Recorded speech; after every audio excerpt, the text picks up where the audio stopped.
రెడ్డి ముఖ్యమంత్రి, deputy CM మాల. మీరు చూడండి, అదే మల్లు కుటుంబంలో ఇప్పటికే డిప్యూటీ సీఎం మల్లు రవి ఉన్నాడు. మల్లు అనంతరాములకు తమ్ముల్లో మల్లు రవి ఒకరు, మల్లు బట్టి విక్రమార్క. మల్లు బట్టి విక్రమార్క డిప్యూటీ సీఎం, మల్లు బట్టి విక్రమార్క డిప్యూటీ సీఎం. మల్లు రవి ఇప్పటికే క్యాబినెట్ హోదాలో ఉండబడే ఢిల్లీలో తెలంగాణ ప్రభుత్వ అధికార ప్రతినిధి. క్యాబినెట్ ఇవాళ ప్రసాద్ స్పీకర్, క్యాబినెట్ స్పీకర్ మాల. 30 ఏళ్ళుగా కాంగ్రెస్ పార్టీలో సేవ చేసి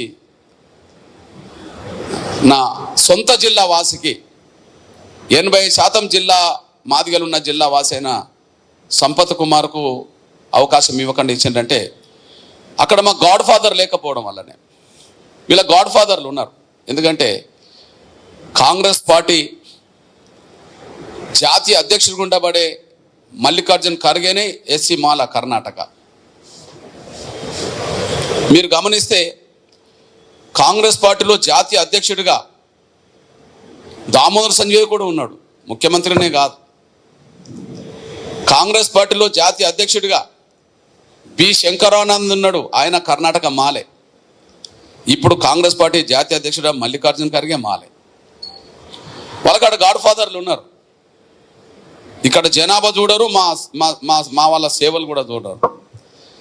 నాగర్ కర్నూలులో జనాభా చూస్తే 85% మాదిగలు. కాంగ్రెస్ పార్టీలో జాతీయ కార్యదర్శిగా వాళ్ళే పెట్టుకుంటారు ఒడిగం చేయించుకోవడానికి. సొంత జిల్లా, కానీ ఆయనకు ప్రాధాన్యత లేదు. ఎందుకంటే ఆయనకు ఇప్పించే పలుకుబడి గల నాయకులు మాకు లేరు కదా. ఆడ మొదటి నుండి చూస్తే అక్కడ ఉన్నది ఇప్పుడు అట్లనే ఉన్నది. నంబర్ 1 అంటే మల్లు అనంతరాములు పిసిసి అధ్యక్షుడైండు, జి వెంకటస్వామి కూడా పిసిసి అధ్యక్షుడైండు. మల్లు అనంతరాములు ఎంపీ అవుతాడు, ఆయన కూడా ఎంపీ కేంద్ర మంత్రి అవుతాడు జి వెంకటస్వామి. మల్లు అనంతరం తమ్ములకు ఉన్నంత విలువ మాదిగ కులానికే లేదు కదా. మల్లు అనంతరాము తమ్ములకు ఉన్నంత విలువ మాదిగ కులానికే లేదు కదా.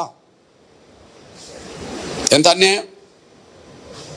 ఓకే, జి వెంకటస్వామి కొడుకులకు ఉన్నంత విలువ కాంగ్రెస్ పార్టీలో మాదిగ కులానికే లేదు కదా. ఇప్పుడు చూడండి, పెద్దపల్లిలో కూడా మా జనాభా ఎక్కువనే కదా. పెద్దపల్లిలో కూడా 70% ఉంటాం కదా.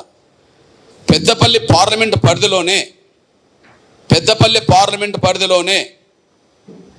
చెన్నూరు వస్తుంది, బెల్లంపల్లి వస్తుంది.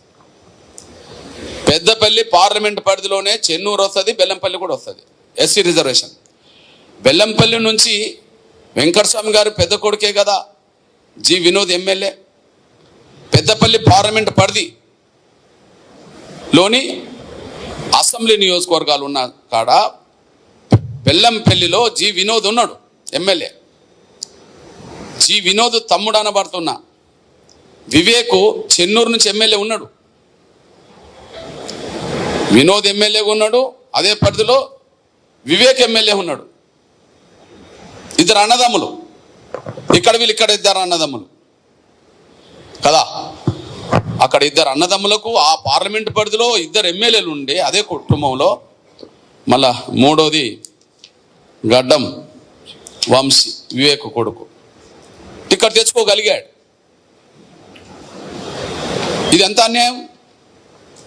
తెలంగాణలో ఉండబడే మాదిగలు ఆలోచించుకోవాలా.